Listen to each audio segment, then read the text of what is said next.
Good afternoon, fellow educationalists. This is Ben and Lara. We're doing our first podcast today. And today's podcast, we're going to talk about parental engagement, or parental stuff. Parental stuff. Which we think covers a wide variety of topics or activities that schools could do using a VLE. We're going to look at communication to do with blogs. We're going to look at how schools are sharing information to the parents. We're going to talk about using the cells or windows within your VLE to give like a window onto what the children are up to. Being able to see what they're doing. Into their learning. Yeah, without getting in the way in the classroom. What else are we looking at, Lara? We're also looking at being able to support parents to help their children, because that's one of the things that parents often say. Yeah, I want to know how I can help, don't just tell me to read with them more, but actually give them examples. And support materials too is important, isn't it? Yeah, and being able to make all of the information that's available at school easily accessible for parents because they're busy. So that's what we're going to be talking about. Okay. Well, let's start with communication, because it's one that I've been doing a lot of work with schools, specifically using the blog to better inform parents about what's going on in their child's life, their child's education, their life in school. I think my schools have felt that there's not a disconnect, but parents are, because of the social media world, they want everything at their fingertips. They want to know specifically about their child, and they expect the teachers in the school to be able to facilitate that. And what they usually do is newsletters, but what I've found and what schools have found is that tends to be quite a broad brush. Yeah. It's quite, there's no detail about their particular school, their particular child. What many parents tend to do is they'll skim read it. If they don't see anything about their child, they'll put the newsletter away, and that's not really what we want, is it? No. So we've tried to attack it through an individual class blog approach. There's a couple of other reasons for this as well. One of them, for me, is this pressure that teachers are under now. I've been doing this for 12, 15 years, and I've never known there to be less time for teachers to be able to do what they want to do within classrooms, the engaging stuff, the extracurricular, I guess, is what I'm... There's a lot of pressures at the moment. The adding value stuff is just sort of slipping away, isn't it? So one of the things we've looked at with schools, specifically St. Aidan's Primary and St. Helens. I know Colin's got quite a few who are doing this in the south, in Worcestershire, in Wokingham areas, and I've been doing some stuff in Manchester as well. But just having a class blog itself, and literally all we're asking the teachers to do is 10 minutes at the end of a week is to just write down exactly what happened in that week, in that learning, whether it's activities or learning or whatever it may be. They're really finding the parents are engaging a lot more and wanting to know a lot more about what's going on with their child's education in that class that week. And actually we've got proof of that as well, because in one of the blogs, which I started in November, I attached a hit counter just onto the blog, just embedded a hit counter, and one of the schools has got 1,500 hits just in year 5. Since November? Yeah, since November. That's pretty impressive. So it's worked really, really well. And I guess you could look at the kids actually engaging in the blogs as well. Some of Colin's schools are doing that, aren't they? Yeah, so at the minute your teachers are mainly doing it themselves. Are they doing it with the children? Are they talking together about what they've learned and then writing the post together? Exactly. So, some teachers won't, but I think the recipe you should follow really is that you sit down in front of the whiteboard and talk to the class about what they've learned that week. It allows them to reflect, doesn't it? Yeah. Gets them talking to each other and reasoning out what they've learned and why they've learned it. Well, it's a good way as well for the teacher to see which things have gone in that week and which things nobody was interested in. Yeah. Which might be quite upsetting for the teacher, but but it is a good way. It's a good way to reflect. And I know there are certainly some schools who are thinking about doing that, but making it more regular and actually involving the children so that they have reporters of the week. Okay. And one of the things that they're responsible for doing, especially in the lessons, because obviously there's lessons sometimes where you don't have much written in the books, and then you're always worried about how can I prove what's happened. So it's useful for the parents, but it kills two birds with one stone, because actually it means that you can have lots of evidence of learning that's happened that otherwise might just get lost. You know, sort of what are the main points that came out of discussion. You don't want all the kids to sit there and write in their books. If you've done it as a class, you might as well put it up on the blog. It's a great way to get the children to reflect and look back. And actually, you know, the number of times as a teacher you'd say to your class, so what was it we learnt last lesson? And what did we do last lesson? And it's a great way to look back. Although one of my colleagues once said that in an observed lesson, and what did we do last week? And the kid went, last week you asked us, what did we do last week? Which is a little bit, yeah. Kids can be well, like they're paying attention anyway. They are paying Perhaps attention. not of the specific bits the teacher wants, but anyway. No, from a blog point of view, I think that's really good. And also because, obviously, if you're getting kids to take photographs of what's going on in the classroom, you get your photographs up there. And you were talking earlier about embedding documents and things in the blog posts. Yeah, specifically with life, I think the nice thing about it is that you can, when you go to the WYSIWYG, just as if you're going to browse and attach a picture, you just browse and attach a PowerPoint or a Word document, and it just comes up as a link on the screen. You don't have to worry about security or anything. So it's an easy way for to teachers to drop off, put homework in there for parents. A lot of the blogs now are doing links, but what really excites me, I suppose, especially in looking back over the last 12 years, is the change that your ordinary teacher now can put into a blog to make it more engaging visually and audibly. Audibly. With sound. Yeah, with sound, yeah. So using YouTube, embedding YouTube videos is really, really simple. And also, generally, parents can watch them at home even if you can't in the classroom. Exactly. And especially things like any schools that subscribe to Espresso, you know, the content product. All of their videos, they've got a simple code that you can take out and embed straight into the blog. And that's great for teachers because they teach off Espresso, but they can't access Espresso outside of the classroom. Certainly the kids can. So this is a really nice way of them just to put a piece of homework straight into a blog so mum and dad can see it. It's changed a lot in the last 10 to 15 years, I think. Yeah, there is a lot more there. Just like whizzing back, because you did that wonderful thing where you went, and the WYSIWYG. Oh yeah. Which for anyone who's like, what on earth he's talking about? What you see is what you get. Basically the text editor.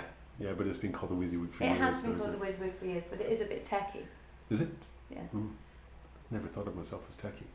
You're not. Hence why we're not handling this podcast very well.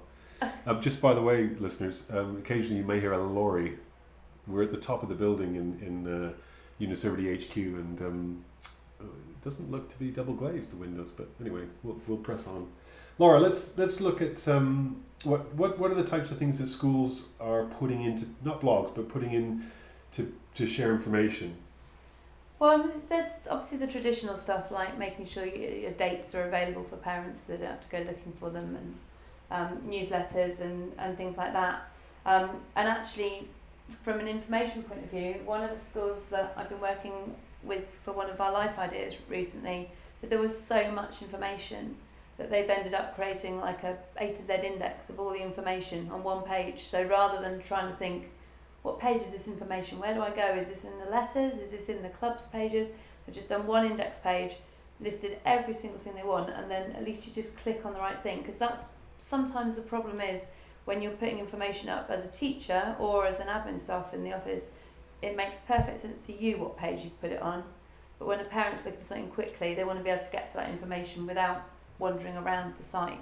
So just simple hyperlinks. Yeah, so literally just banging up all of the documents they want and then copying the link of where they are and then just putting them as hyperlinks. Text hyperlinks works really well.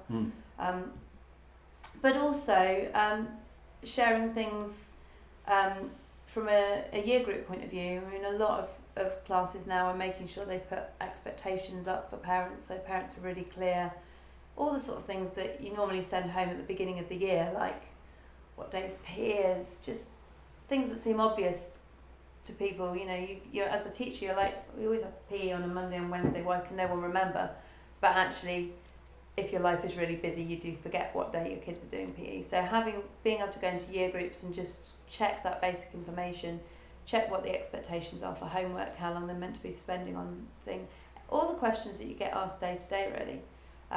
Because you send it out at the beginning of the year in a letter, and then the letter gets lost, and you forget what was in it, and it might stay on the fridge for a while, and all the letters go on top of it. being able to have all that information on your learning platform is really, really helpful. Yeah. Touch of a button, parents can go back in time. Yeah, absolutely. I mean, and a lot of parents are just looking at that on their phones now. And it's a small display, but actually they can still zoom in and get to the stuff that they want. It's about making parents feel part of it, isn't it? I remember there was one quirky way that the teachers introduced themselves to the parents this year, wasn't it? It was one of our clever teachers had worked out how to, when you hover over a picture of the typical staff picture, it then flipped to a picture of what that teacher does in their spare time. So whether they enjoy walking or perhaps they're a mad hard rock music fan. Not many of those, is there? Just me, I guess. But that type of thing was good, wasn't it? Yeah, and I think it's being able to give that bit more connection with your school community, having those it's good to share all the useful information, and that's great. In fact, another school, they didn't want photos up of all their staff, so they've all made them their own avatars, all of the staff. Did the kids do it?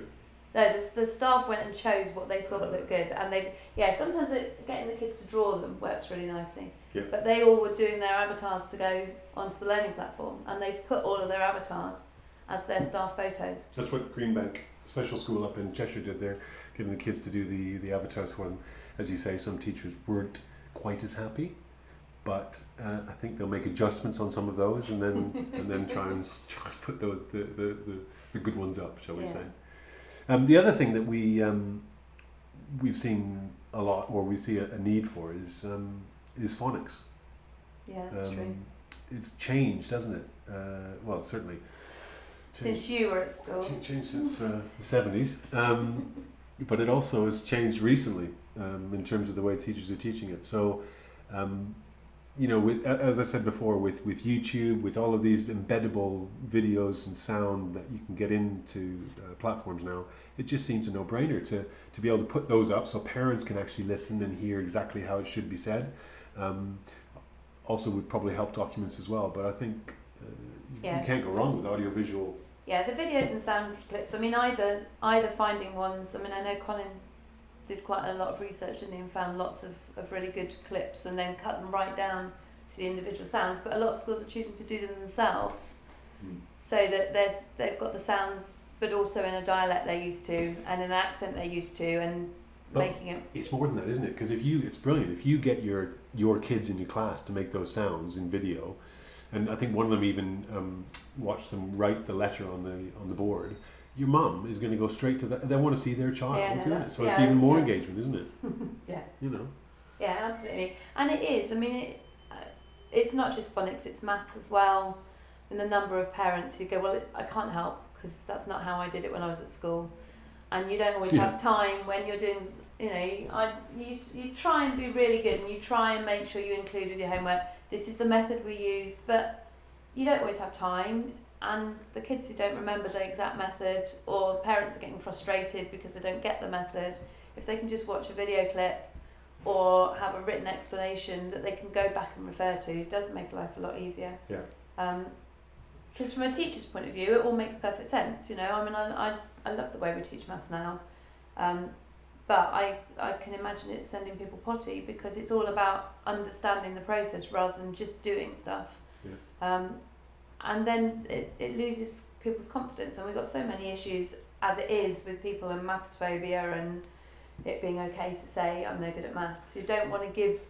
But it's not just about supporting the parents, isn't it? Because you can imagine in that scenario where you'd have a bright child who's quite good at the maths and is asked to demonstrate it on a video on the board that's put up on the learning platform. Then the other children in the class can go home and reflect on that themselves. And if it's a peer, it's more engaging to watch, isn't it, as well? But it's a great support tool for the students in the class. Well, and it's the whole thing about if you really understand something, then you can explain it to someone else. That's the point, that you understand it.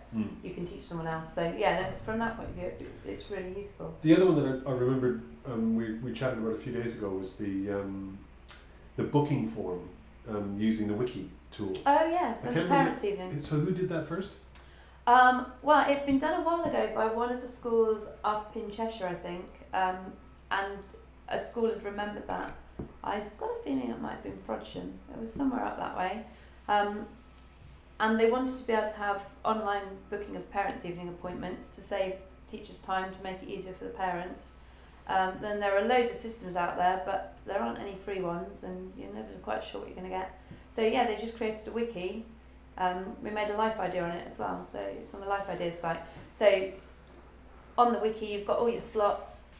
Sorry, I'm just going to interrupt you there. Key point, by the way, listeners, Lara's Life Ideas sites, because that wiki she's talking about, it was invented by somebody else. Lara created an exact copy of it, and then made that available on the Life platform. So you can actually just take that whole wiki that's already built for you and put it straight into your school. So, Andrea Balaz at St. Dominic's has done just that, isn't it? Oh yeah, yeah. In fact, having a chat with her, her school was looking to go and purchase yet another product that would do that job for her. And then she was able to turn around to the school and say, look, I can save you some money here. Lara has built this great wiki from the Parental Engagement, or rather one of our other teachers, to be fair to them. And they can use that. So she's looking good in front of her senior management, and it solved the problem for her. Yeah. Yeah, we do like to solve problems. We do. Yeah. We do. But no, it's really, and I think the school, they didn't have parent logins, so they just sent out a generic login for all the parents to use. Mm-hmm. And out the whole school, they only had 2 parents come back to them and say they found it difficult to use. So out of schools 300, that's pretty impressive. Good. Well, there's probably a lot more we could talk about. And if we've missed something, it'd be really good if you listeners could get onto the user community. Yeah. And fire off some questions you think we might want to talk about more, things we've forgotten.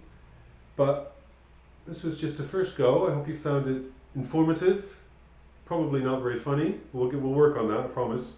Our first podcast on parental engagement. Yeah, no, it's been good. Lots of great ideas. Thank you very much, Ben. Cheers, Lara. Bye. Bye-bye.